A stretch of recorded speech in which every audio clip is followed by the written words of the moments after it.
Brisbane is best known for its blue dog and its succulent Chinese meals, but in 8 years' time it'll also be known as the least famous city to have hosted the Summer Olympics. So here are the stadiums and arenas of Brisbane. Where better to start than at the Gabba? For those that are unfamiliar, this ground is situated in the suburb of Woolloongabba, hence the slightly unusual nickname. It is officially known as the Brisbane Cricket Ground, but that is as boring as it gets. Boring is not a word that you'd use to describe the history of this ground though. Like a lot of stadiums, it used to have a track surrounding the field, but unlike most of those stadiums, it was a greyhound racing track. The Greyhounds left in 1993.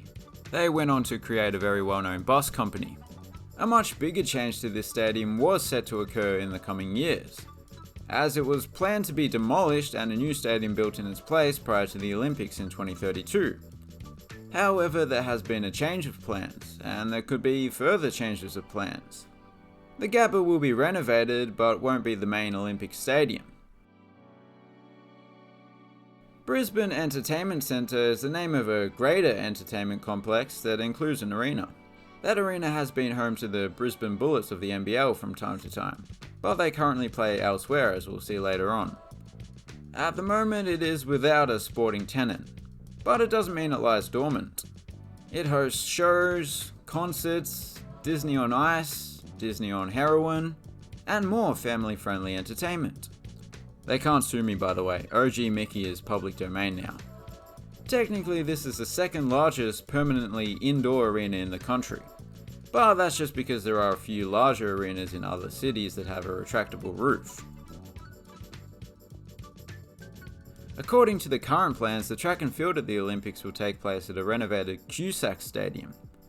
In its current form, this is a bizarre venue. Other states do of course have their own stadiums that are effectively the home of athletics in their respective states, but none of them are anywhere near as big as this odd collection of stands. It's the second largest stadium in the city, somehow. Yet it has no tenant other than Queensland Athletics. Why is it so big? Well, it was originally built to host the 1982 Commonwealth Games, so there's that, but also it hosts a lot of big concerts. It is in some ways an ugly stadium, but I also kinda like it. It will certainly look a lot different even when it does host the track and field at those games.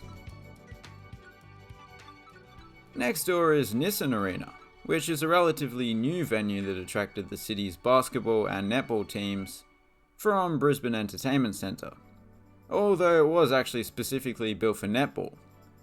Its government name is, after all, the Queensland State Netball Centre, and it's the headquarters of Netball Queensland.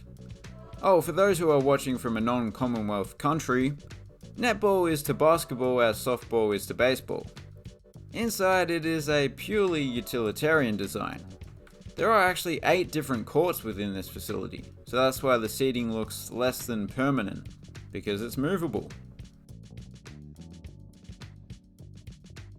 Ballymore Stadium. Despite not being the biggest stadium in the state that regularly hosts rugby union, it is still known as the spiritual home of rugby union in Queensland.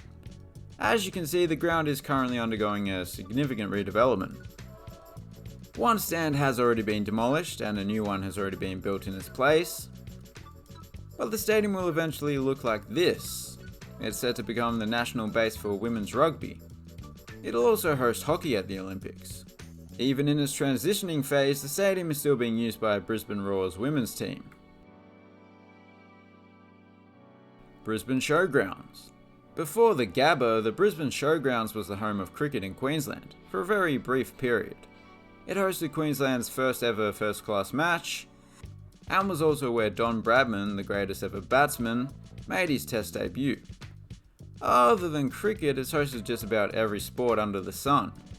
However, as its name suggests, it was primarily built for non-sporting purposes, specifically the Royal Queensland Show, also known as ECA for some reason. I think it's just a shortened version of the word exhibition. Typical Australians always shortening words. So surrounding the place are all the pavilions, or pavos, that you see at agricultural shows, or agros. The ground itself has plenty of its older grandstands intact, some of which are very easy on the eye, and it seems like they've been kept in pretty good condition. It's certainly got a whole lot more character than the Gabba. Suncorp Stadium. This is the venue that will be hosting the opening and closing ceremonies at the Olympics.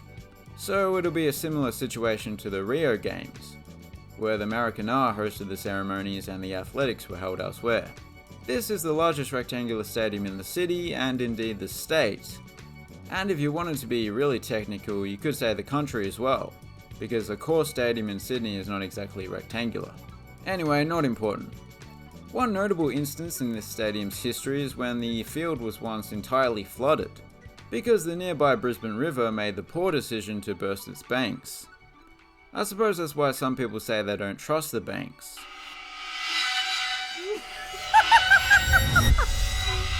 Suncorp's a bank. A recent renovation added these mid-level video boards, for want of a better term. And of course there will be further renovations prior to the Olympics. KO Stadium is home to the Dolphins, who are the newest of the National Rugby League teams. This ground is actually in the Moreton Bay region, north of Brisbane proper, an area known for its bugs. Now you might be thinking, oh no, bugs? I don't like insects. But these are a particularly delicious type of bug, because the Moreton Bay bug is actually a lobster, a clawless lobster. Anyway, back to the stadium. It was initially built on reclaimed land, starting out as a humble rugby ground, home to what was then a semi-professional club. But upon the confirmation that the Dolphins were to become an NRL team, it was redeveloped into an NRL stadium. A rather nice one. It's a rarity to see such prominent home team branding, because stadiums in Australia are usually shared by several teams. Pat Rafter Arena is home to the Brisbane International, which is the biggest tennis event in Brisbane. Realising that an arena with rafter in its title without a roof would have been too ironic, this place was built with a roof covering the court and the stands. However, it remains bright and airy in the daytime, owing to the choice of materials used and the gap between the seating bowl and the roof. Funnily enough, during the planning stages, this place was known as the Tennyson Tennis Centre, because it was built in the suburb of Tennyson, on the site of the Tennyson Power Station. That reminds me of that tennis player from Tennessee called Tennis Sandgren. 'Twas meant to be. Now it's time for a sneaky bonus for those that made it this far into the video.